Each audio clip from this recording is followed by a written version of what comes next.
If you never signed your passport, it isn't a valid passport, and a border officer can turn you around over it. There's a line inside the front of the book where your signature belongs, and that's not an airline policy or something somebody made up. It's written into the federal regulations that govern passports. An American traveler found that out at the United Kingdom border, where he was refused entry over it, and the officers wouldn't let him sign the thing, standing right there at the desk. When you hand your passport across the check-in counter, that agent isn't checking it against American rules. She's checking it against the entry requirements of the country you're flying to. And she cares, because if that country turns you away at its border, her airline pays the fine and flies you home at its own expense. So the answer at the counter is no, and you get to argue about it afterwards. There are 17 ways a perfectly valid passport still doesn't get you onto the plane. Number 1. The 2 passports that signature rule actually catches are the 2 you'd never suspect. One is the book that sat in a drawer for 8 years because you haven't been overseas since before the pandemic. That's exactly the one nobody ever signed. The other is a brand new renewal that arrives in the mail and goes straight into the safe unopened.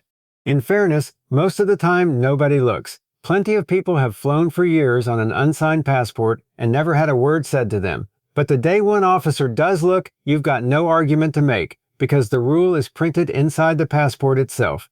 So sign it tonight, at home, in blue or black ink, in your normal handwriting. Do it while you're thinking about it, because they won't do it for you at the desk. If you're traveling with a grandchild under 16, a parent prints the child's name on that line and signs alongside it. Number 2, you mislaid a passport once and reported it missing, and then it turned up. That book is dead, and nothing will revive it. The State Department cancels a passport the moment you report it lost or stolen, usually inside 1 business day, and finding it in a coat pocket 2 weeks later changes nothing at all. It's marked canceled in the system, and it stays that way. Think about how ordinary the path into this is. You're packing, the passport isn't where it lives, you get that cold feeling in your stomach, and you do the responsible thing and report it. Then it turns up in the bag you took to your daughter's house. No harm done, you think, and you fly on it. The scanner at the counter disagrees. What makes this one bitter is that reporting it was the right call at every step. The report is also what killed the book, and nobody mentions that part. If you've ever filed one of those reports, make sure the book in your hand isn't the book you reported, and reporting it lost doesn't replace it. You still have to apply again in person. Number 3, souvenir stamps, and plenty of you have got a few. The novelty ones you can pick up in the Galapagos, on the Camino de Santiago in Spain, at the United Nations building in New York, at the bottom of the world in Ushuaia. The State Department's own wording is that unofficial novelty or souvenir stamps aren't allowed in a United States passport and may cause problems when you travel. Your passport says the same in its own terms. Only authorized officials can put marks in it, and anything else counts as altering the document. I keep mine in a shoebox at home now, well away from my passport, and there's a reason for that. I picked one up at the old border zone between the 2 Koreas, and it went in the book, and at Amsterdam Schiphol, an officer read it as a genuine North Korean entry stamp. I spent 20 minutes teaching a supervisor geography. Is anybody actually being turned away over this? It happens, but not often. It's a real rule, enforced in some places and ignored in others. That's the worst kind of rule to have, because you can't plan around it. An American traveler was denied entry to the Philippines over a page of them. The workaround is free, and it takes no effort. Carry an old expired passport for the souvenir stamps, or ask them to stamp a loose card you can keep. Number 4 punishes you for being organized. Every travel permission you hold is tied to the number of the passport you applied with, and that number changes when you renew. So the moment the new book arrives, every one of those permissions is dead. For an American, that means your United Kingdom authorization, your Australian one, your Indian electronic visa, your Sri Lankan approval, and any actual visa sticker in the old book. For viewers outside the United States, it means your ESTA, the online approval you need before flying to America. None of them carry over. There's no form for updating the number. You apply again from scratch, and you pay again. Picture how the sequence runs. You renewed early in March for an October trip, which is what a sensible person does. The old permission ran until next year, so you never thought about it again. Then the officer scans the new book, finds nothing attached to it, and your October is gone. Put the two things together in your head from now on. New passport means new permissions every time for every country that asked you for one.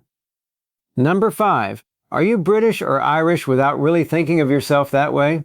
Because if you are, this is the item on the list most likely to actually stop you, and it works the opposite way round to what you'd expect. You cannot get a United Kingdom travel authorization. The system won't issue you one because British and Irish citizens don't need one.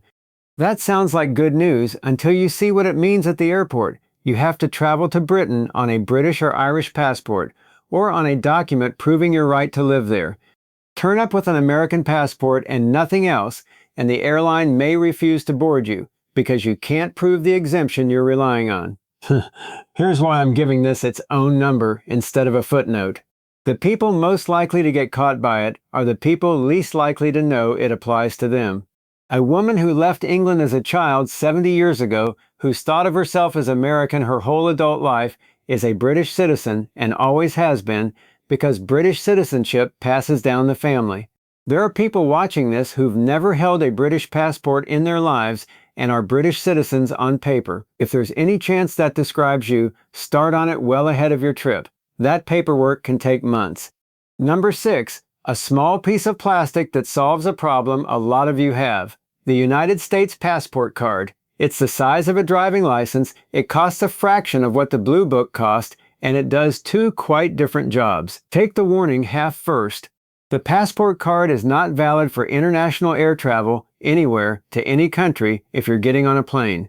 It works for driving or sailing into the country from Canada, Mexico, Bermuda, and much of the Caribbean, and that's the whole of its border use. People buy it as a cheaper way to fly abroad, and it will not do that job. Now the part worth having. The Transportation Security Administration accepts the passport card as identification for domestic flights inside the United States. Plenty of you never got a real ID, which is the license with the little star up in the corner, and you don't fancy hunting down a birth certificate to get one. The card solves that outright. It goes in your wallet and it stays there. If you already hold a passport book, the card is the one I'd hand almost anyone over 60 who's tired of the whole real ID business.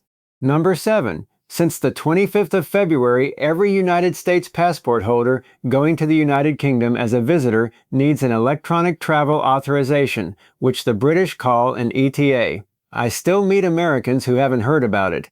You apply online, you get an answer, and the airline checks for it before it'll print your boarding pass. No authorization, no flight, and a perfectly valid passport makes no difference at all. It costs £20 now. It went up in April from $16. If your last trip to London was a while back, none of this existed then. The good news is that it's fast. Most people I know who've done it had an answer inside the hour, and several inside a couple of minutes. It isn't the ordeal it sounds like. One thing does complicate it. If you're only changing planes at Heathrow or Manchester, and you never pass through British passport control, you're exempt for now. But the British government has said in writing that the exemption is temporary and under review, and it only holds if your bags are checked straight through. If you have to collect a bag or change terminals outside security, you need the authorization. Check that one close to your travel date rather than trusting what was true when you booked. That's Britain more or less sorted. Number 8 is the same idea for the rest of Europe, and it's the one you're being told to go and get when there is nowhere to get it. ETIAS is an online permission slip for visitors before they travel. It's been coming for about 10 years. It's been delayed over and over. Back in July, the European Union took the launch date off its own website and replaced it with a promise to announce a date several months before it happens. If you've seen a video telling you to sort out your European authorization before your autumn trip, that video is wrong. There is nowhere to apply because the thing doesn't exist yet. Anyone charging you to apply for it today is charging you for nothing at all. For whenever it does arrive, it'll cost you €20, and travelers over 70 are exempt from that fee, though you'll still have to fill the form in. That's the European permission you can't get yet. Number 9. At every European border now, a machine photographs your face and scans 4 of your fingers. The entry-exit system is Europe's new computerized border. It started in October of last year, it rolled out gradually, and it's been fully operational since the 10th of April. Instead of an officer glancing at your passport and stamping it, you go to the machine and you do the same again on your way out. Now fingerprint readers don't like older hands. Prints wear down over a lifetime of work, and arthritis makes it hard to lay a finger flat on the glass and hold it still. I got talking to a retired nurse in the queue at Madrid who'd lost an hour and a half at an immigration desk in Rome while an officer tried every trick he had to get a reading, until a supervisor finally waived it. She said she could feel the whole line behind her watching, and that was worse than the hour and a half. Don't stand there retrying it 6 times. Say it out loud at the machine straight away. My fingerprints are difficult to read. Is there another way to do this? They have a procedure for exactly that, and they just won't offer it unless you speak up. Leave yourself 90 minutes on any European connection now, rather than the 45 you used to get away with. Number 10 is what number 9 turned into, and it'll catch the people who take the longest trips. Europe has always had a limit on how long a visitor can stay, 90 days inside any 180. That rule itself isn't new. What's new is that a computer counts it for you now. It used to be enforced with ink, and the ink was unreliable in both directions. An officer flipped through, squinted at some smudged stamps, decided you looked fine, and waved you on. Half the time, you didn't even get stamped. There's a fellow I know from a Frankfurt run who got pulled aside in France and accused of overstaying a work visa. He hadn't overstayed a single day. Nobody had stamped him out of the country on an earlier trip, so there was no record anywhere of the day he'd left. All of that ambiguity has gone. The system knows precisely which day you arrived and which day you left, every single time, going back through your history. The European Commission has said it flagged more than 4,000 people overstaying inside its first few months of running. An overstay sits on your record for 5 years, and every border officer and consulate across all 29 countries can see it. That means fines, and it can mean a ban. The people this really hits are retired travelers on long trips.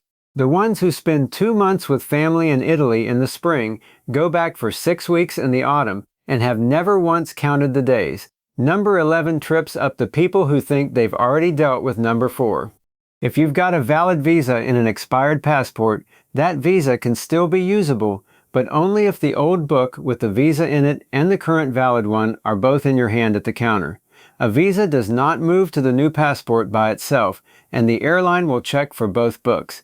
The visa also has to be clean and readable, so if the old one is falling apart, it may not be usable at all. 2 other things help here.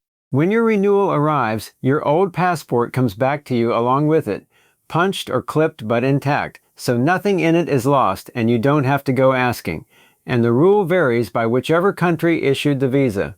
Some of them want it physically moved into the new book, which takes an appointment and a fee, so look that up well before you travel. Number 12, a transit visa for a country you never intended to set foot in. You aren't visiting the place, you're changing planes there and going straight on, and you can still need permission to be standing in it. The trap is the connection where you have to collect your checked bag and put it back in again.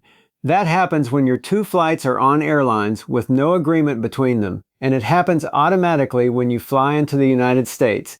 To collect that bag, you have to clear immigration, and clearing immigration means you've entered the country, whatever you intended. If you needed permission to enter and you haven't got it, you're not getting on the first flight at all. This one stays invisible right up to the moment it matters. The booking site shows you a route and a price. It doesn't tell you which of those stops puts you through a passport desk, and the itinerary looks identical either way. So when you book anything with a connection, look past where you're going. Look at every country you touch and find out whether you clear immigration there. If your bags are checked through to the end and you never leave the secure area, you're generally fine. The moment you're sent to pick them up, you're entering a country.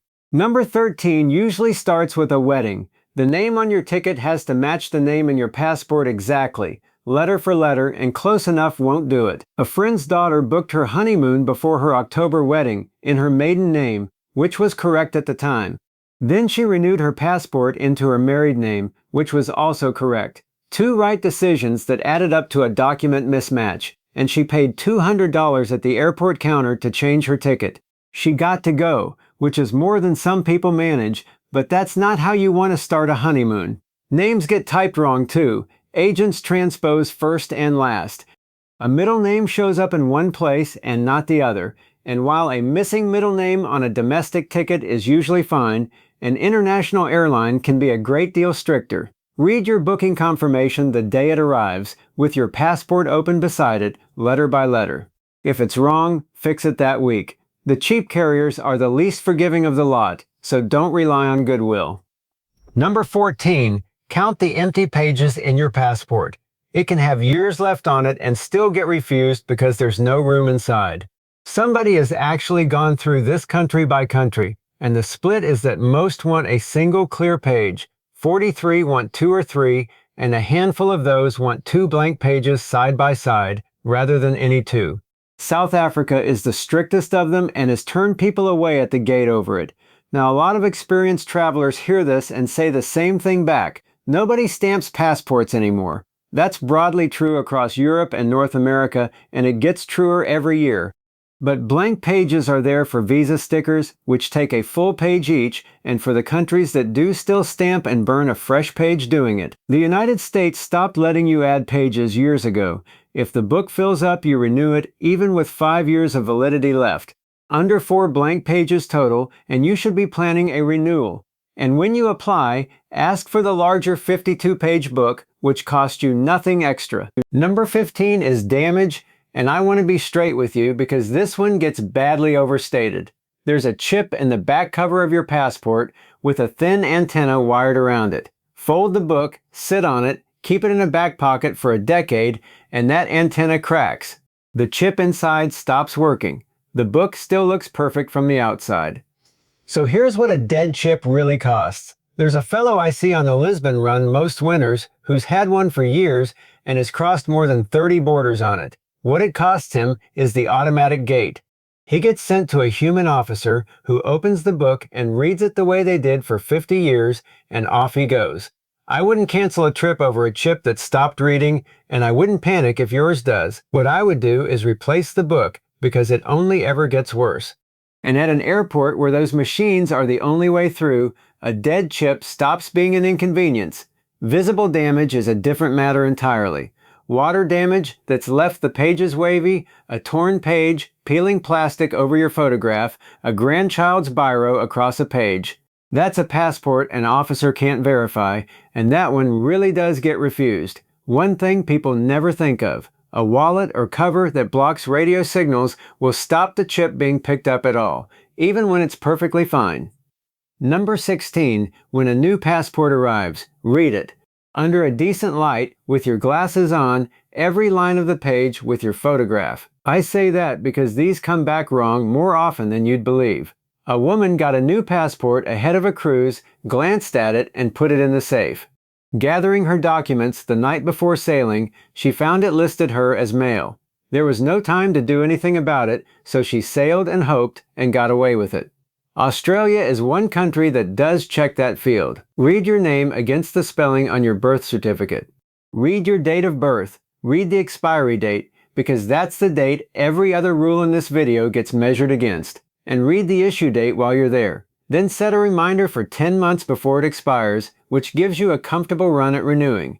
Number 17 you've heard of. The 6-month rule, the one that says your passport has to be valid for 6 months beyond your trip or they won't let you in. The trouble is that it was never a worldwide rule. Every country picks its own number.